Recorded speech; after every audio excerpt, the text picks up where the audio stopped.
Hey guys, it's July 15th. I'm Chris. I'm Mark. Some of the big stories we're talking about today is the DEA is investigating the NFL to see if players were given or even pushed pills to keep playing during games. You know, you hurt your leg, your arm, your shoulder, your ribs, whatever, and you don't want to go back in, or maybe you do, but somebody on the team, the medical staff, the coach is saying, okay, just give him something, make sure he's back out in 20 minutes. Right. This isn't a huge surprise to me. I mean, we've all seen The Last Boy Scout, you know, with Bruce Willis and Damon Wayans, and the whole thing is pretty much how like the dark side of professional football. And we've all done this. You know, you have a headache, you're like, oh man, I have a terrible headache today. You pop a couple aspirin, you go about your day. These guys are playing at such a level, like, you know what I mean? They're at, like, their whole livelihood is based on how well they feel physically. So it's no big surprise that they might, you know, take some painkillers to get through the day. And it's that culture of like masculinity and testosterone and toughness. I'll play through it. I'll walk it off. I'll man up and get through it. And just like, I just need something to get me through this, you know. And you want to man up and play for your team. You know what I mean? You want to get the job done. People are counting on you. So it's not a huge surprise. What I do understand is the DEA is going after the NFL because there needs to be a, hey, you can take this, but keep in mind, right? There wasn't that added level of, you know, that conscientiousness. Injury prevention, long-term. Right, like what are the long-term effects? And that's the issue, right? So, yeah, I don't know. And I mean, the kicker here is that prescription drugs actually kill more people right now than illegal drugs do. So there's a huge problem here. So it's so good on the DEA for actually just shining a light on this. I understand why, but we do need to take a closer look, I think. Timothy Draper wants to break up California into 6 states. Yep. This is kind of crazy in a cool, weird way. I don't know if I agree with it, but what if this happens? It's what are they calling it? Silicon Valley, Jefferson State, North California State, South California, West California, Central California. Yeah, I guess the value here is more localized government.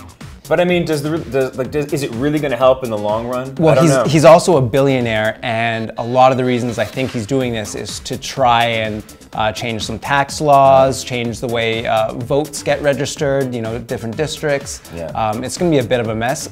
Now, we all know billionaires have the best ideas.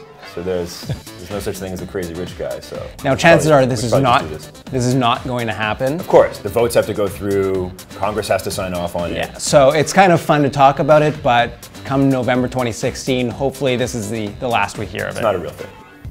Samsung news is that they put up a little tweet yesterday about an iris scanner that might be included in their next gen, which is kind of cool because they've got the fingerprint now. Yeah. But an iris one, I don't know. This plays into my whole dystopian future nightmares when, like, every time some company makes a security feature that involves a body part, it just makes it easier for future criminals to dismember you and use that body part to steal your shit. And by criminals, I mean robots.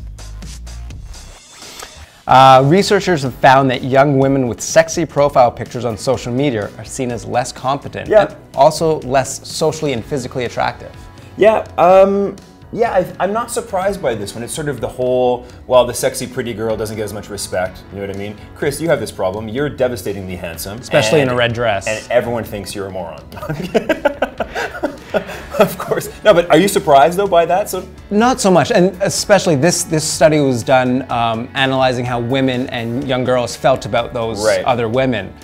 So that's not as surprising. You'd kind of expect if men, you know, they'd just be voting yes, yes, yes, you know, swipe right or whatever. She's pretty, she must be smart. But in the long run, this is going to hurt women because sure, they might throw up a sexy profile pic and guys will be like, hey, how's it going?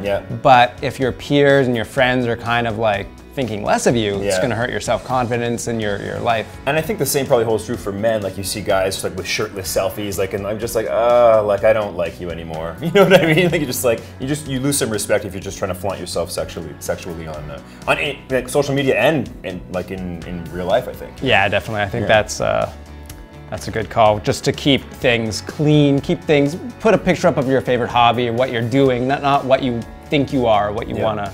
It's going to be just gross in the end.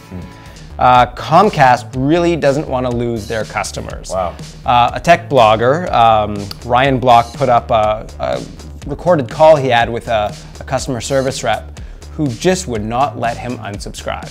It is painful to listen to, And personally, I don't know if you should, if Comcast should fire the guy for horrible customer service or give him Employee of the Month award for trying to retain a customer as he went to the ends of the earth to try and retain him. I don't know. You gotta keep in mind that this guy probably wasn't just doing this of his own volition. There's got to be some kind of script. There's a script. There's an organization behind this type. This happened to me recently with a company that I won't name with regards to a wireless provider. I was on the phone for at least 45 minutes with a woman who refused to reconnect my Wi-Fi unless I paid an additional $120 to kind of service it. It was a machine I already own. None of this was explained to me when I purchased it. I mean, it was I don't have Wi-Fi at my house now because I was like, I refused to pay. So I think that with these call centers, there is a sort of not an autonomy, but an invisible kind of there's no accountability. Yeah, exactly. You're not in a store. You don't have someone. There's no face-to-face. There's no face-to-face.